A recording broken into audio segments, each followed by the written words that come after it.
तो चलिए आगे बढ़ते हैं इस वीडियो के टॉपिक के ऊपर। इसके पहले भी कुछ वीडियोस मैं पब्लिश कर चुका हूँ। वो वीडियोस अगर अब तक आपने नहीं देखे तो आप चाहिए तो हमारे चैनल के वीडियो सेक्शन में जाकर उन वीडियोस को देख सकते हो। तो यहाँ पर हम बात करने वाले गायत्री प्रोजेक्ट्स लिमिटेड, इस कंपनी के बारे में, इस शेयर के बारे में। बॉम्बे स्टॉक एक्सचेंज का इसका कोड भी यहाँ पर आप देख सकते हो। 20 रुपीज़ के करीब इसका अभी का क्लोजिंग आपको नजर आएगा। 4.5% की तेज़ी इस स्टॉक में प्रीवियस ट्रेडिंग डे में हमको यहाँ पर देखने को मिल चुकी है। सबसे पहले इस स्टॉक का जितना लॉन्ग टर्म का पैटर्न अवेलेबल है उतना पैटर्न अगर मैं ओपन करके देखूँ तो देखिए लॉन्ग टर्म में इस स्टॉक का जो परफॉर्मेंस है वो कुछ खास हमको बिल्कुल भी नज़र नहीं आएगा। अब लॉन्ग टर्म मतलब कहाँ से आप देख सकते हो, 2006 से लेकर अब तक का पैटर्न ये आपके स्क्रीन के ऊपर नज़र आएगा। पूरा पैटर्न में 60% का गिरावट आपको नजर आ रहा है। मतलब लॉन्ग टर्म में इस स्टॉक ने कोई खास परफॉर्मेंस यहाँ पर किया नहीं है। लेकिन पिछले कुछ सालों का इसका परफॉर्मेंस अगर आप देखोगे, खास करके पिछले एक साल का, तो पिछले एक साल में 130% के रिटर्न इस स्टॉक में आपको नजर आएंगे। और पिछले 5 साल का परफॉर्मेंस अगर आप देखोगे तो 5 साल में भी काफ़ी बड़ी गिरावट हायर लेवल से आपको देखने को मिलेगी।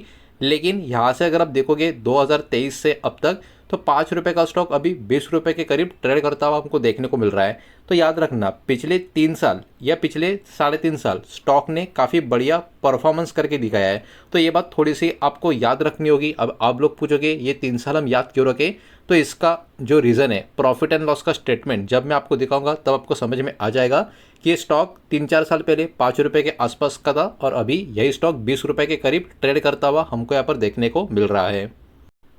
तो अभी थोड़ा सा आगे बढ़ते हैं, इस कंपनी के बारे में डेटा को जरा समझने की कोशिश करते हैं। सबसे पहले गायत्री प्रोजेक्ट कंपनी की बात करें तो ये कंस्ट्रक्शन कंपनी आपको नजर आएगी जो क्या क्या बनाती है, रोड बनाती है, हाईवे बनाती है, ब्रिज बनाती है, इरिगेशन सिस्टम का कामकाज कंपनी करती है और बाकी के जो लार्ज इंफ्रा कैटेगरी के जो प्रोजेक्ट्स होते हैं उसमें इस कंपनी का कामकाज में प्रेजेंस आपको देखने को मिलता है।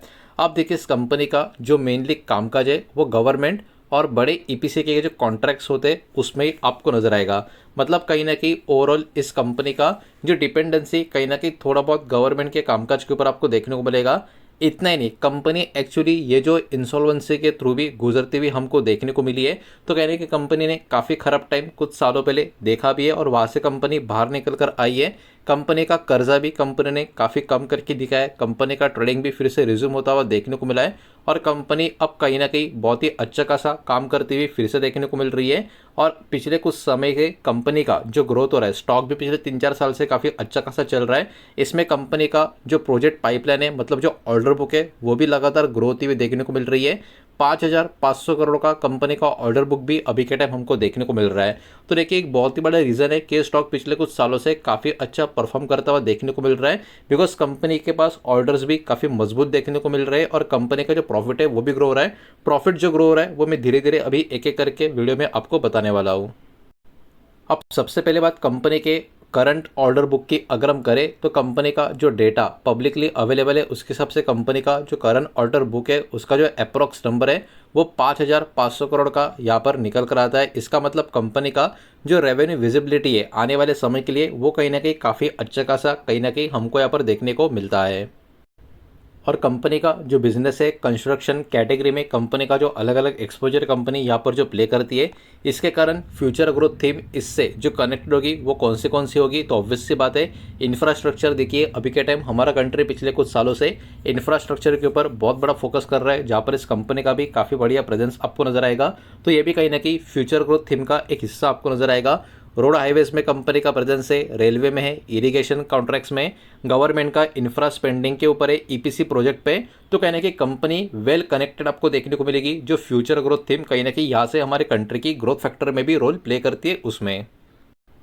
तो अभी थोड़ा सा आगे बढ़ते हैं, कंपनी का और भी कुछ डेटा को यहाँ पर हम समझने की कोशिश करते हैं। लेकिन उसके पहले वीडियो को लाइक कर देना, वीडियो को शेयर कर देना। पहली बार चैनल पर आ चुके हो तो चैनल को भी सब्सक्राइब जरूर कर देना। अब देखिए कंपनी का मार्केट कैप 928 करोड़ का इस कंपनी का मार्केट कैप देखने को मिलेगा। मतलब है तो ये काफ़ी छोटी साइज की कंपनी, ये बात हमको यहाँ पर समझ में आ जाती है। उसके बाद स्टॉक का पी कितना है, 10.4 के करीब है, मतलब 10.5 के करीब स्टॉक का पी आपको नजर आएगा। और इसके सामने इंडस्ट्री पी की अगर हम बात करें, इंडस्ट्री पी 17-18 के करीब हमको यहाँ पर देखने को मिल रहा है। मतलब जितना डिमांड स्टॉक का अभी के टाइम बना हुआ है, इंडस्ट्री का जो डिमांड है अभी भी कंपेयर टू कंपनी ज़्यादा आपको नजर आएगा। तो कहीं ना कहीं कंपनी के पास मौका है इंडस्ट्री का जो डिमांड बना हुआ है उसको मैच करने का। प्लेज परसेंटेज की बात करें 5% के करीब का नंबर यहाँ पर हमको देखने को मिल रहा है। मतलब कंपनी के जो प्रमोटर्स है इन्होंने अपने 100 में से 5 शेयर्स गिरवी रखे, ऐसे इसका मतलब आप निकाल सकते हो। जहाँ तक बात करें असेट की तो 2115 करोड़ के करीब का कंपनी का असेट भी देखने को मिल रहा है। तो नंबर्स कंपनी के कहीं ना कहीं अच्छे खासे यहाँ पर हमको देखने को मिल रहे हैं।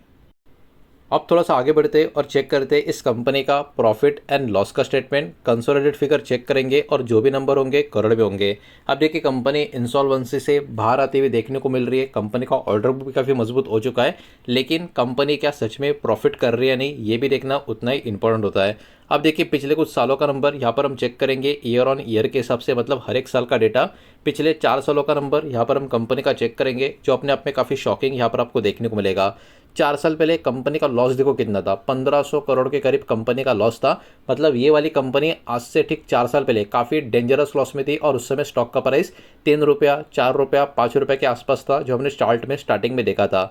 लेकिन अब ये स्टॉक 20 रुपीज़ के आसपास हो चुका है। इसलिए मैंने कहा 3 साल पहले जो कंपनी का प्राइस था वहाँ से कंपनी का स्टॉक का प्राइस जो ऊपर की तरफ आया वो बिना मतलब का ऊपर की तरफ आता तो उसका कोई सेंस नहीं था, मतलब कुछ उसका यूज़ नहीं था। वो कहीं ना कहीं फिर से मार्केट में ख़त्म होता हमको दिखता था। लेकिन उसके बाद कंपनी का प्रॉफिट भी देखो कैसा लगातार ग्रो हो रहा है। जो कंपनी 1500 करोड़ के लॉस में थी उसके बाद कंपनी आ गई 41 करोड़ के प्रॉफिट में, फिर प्रॉफिट बढ़कर 124 करोड़ हो गया और अभी कंपनी का प्रॉफिट 2042 करोड़ के आसपास हमको देखने को मिल रहा है। तो स्टॉक का प्राइस पिछले 3-3.5 साल में जो 4 रुपया 5 रुपये से अभी 20 रुपये के पास आया है वो ऐसे ही नहीं आया, कंपनी का ग्रोथ भी होता हुआ हमको देखने को मिला है। तो बहुत सालों से कंपनी का चार्ट पैटर्न जो खराब देखने को मिल रहा था वो एक तरफ, लेकिन पिछले 3 और 4 साल में कंपनी का जो एक नया आप कह सकते हो यू टर्न कंपनी के नंबर्स में जो देखने को मिल रहा है उसके कारण स्टॉक का जो परफॉर्मेंस आ रहा है वो एक तरफ। तो अभी के टाइम ये वाला कंपनी कहीं ना कहीं एक profit making profit growing company के रूप में हमको यहाँ पर देखने को मिल रहा है। अब थोड़ा सा आगे बढ़ते हैं और चेक करते हैं इस कंपनी का शेयर होल्डिंग पैटर्न का डेटा। जून 2026 का लेटेस्ट पैटर्न यहाँ पर मौजूद है और इसमें भी पैटर्न में काफ़ी इंटरेस्टिंग चीज़ें आपको देखने को मिलेगी। प्रमोटर की होल्डिंग देखो 3.94% के आसपास की थी मार्च क्वार्टर तक, लेकिन जून क्वार्टर में प्रमोटर का होल्डिंग बढ़ के सीधा 23.56% के करीब आ चुका है। एफएस का होल्डिंग भी 1.91 से डायरेक्टली 18% के करीब देखने को मिल रहा है। मतलब प्रमोटर और एफएस का जो स्टेक है भारी भरकम तरीके से यहाँ पर बढ़ चुका है। डीएस का स्टेक 2.75% का था, वो कम होकर सीधा 0.68% हो चुका है। लेकिन देखिए डीएस का जो सेलिंग है वो 2% से 0.68% के करीब है, लेकिन एफएस डीएस का बाइंग, एफएस और प्रमोटर्स का बाइंग बहुत ही ज़बरदस्त तरीके से देखने को मिल रहा है। तो पब्लिक का जरा स्टेक देखो 91% के हल्का सा ऊपर पब्लिक का स्टेक था, जो भी सीधा 58% के नीचे आ चुका है। मतलब पब्लिक का स्टेक काफ़ी बड़े मार्जिन से यहाँ पर कम हो चुका है। डीएस का स्टेक भी ठीक ठाक मार्जिन से कम हो चुका है, लेकिन एफआईएस का और प्रमोटर का स्टेक काफ़ी बड़े मार्जिन से यहाँ पर बढ़ा है। तो इस कंपनी में अभी के टाइम पब्लिक अपना स्टेक कम कर रही है, तो एफआईएस और प्रमोटर कंपनी के जो है वो अपना स्टेक इंक्रीज करते हुए नजर आ रहे हैं। तो कहीं ना कहीं काफ़ी इंटरेस्टिंग सिचुएशन इस कंपनी की यहाँ पर बनी हुई है। सब कुछ ऐसा ही रहा, कंपनी ऐसे ही ग्रो करती रही तो हो सकता है ये वाला शेयर यहाँ से भी काफ़ी बढ़िया परफॉर्मर बनता हुआ दिखाई दे, बिकॉज कंपनी का ऑर्डर बुक अभी के टाइम काफ़ी मजबूत है, कंपनी के पास भारी मात्रा में काम मौजूद है। वो कहीं ना कहीं कंपनी के फेवर में एक काफ़ी बड़ी चीज़ अभी के टाइम हमको देखने को मिल रही है। तो चाहिए तो इस स्टॉक के ऊपर स्टडी पर्पज़ के हिसाब से अपना नज़र रखना है तो रख सकते हो। यही डेटा इस वीडियो के माध्यम से आपके सामने प्रेजेंट करना था। जो भी डेटा मैंने आपके सामने प्रेजेंट किया है सब कुछ एजुकेशनल इन्फॉर्मेशनल न्यूज़ पर्पज़ के हिसाब से ही है। किसी भी तरीके का इन्वेस्टमेंट का एडवाइस या स्टॉक का रिकमेंडेशन मैं आपको दे रहा नहीं हूँ, ना ही मैंने आपको दिया है। इस बात को भी यहाँ पर आप ध्यान में रखें। उम्मीद करता हूँ वीडियो समझ आया होगा, पसंद आया होगा तो वीडियो को लाइक करें, दोस्तों शेयर करें। पहली बार चैनल पर आ चुके हो तो सब्सक्राइब भी कर देना और कोई भी स्टॉक में निवेश करने से पहले खुद की स्टडी रिसर्च जरूर करें, फाइनेंशियल एडवाइजर की सलाह जरूर ले। मिलते हैं नेक्स्ट वीडियो में, धन्यवाद।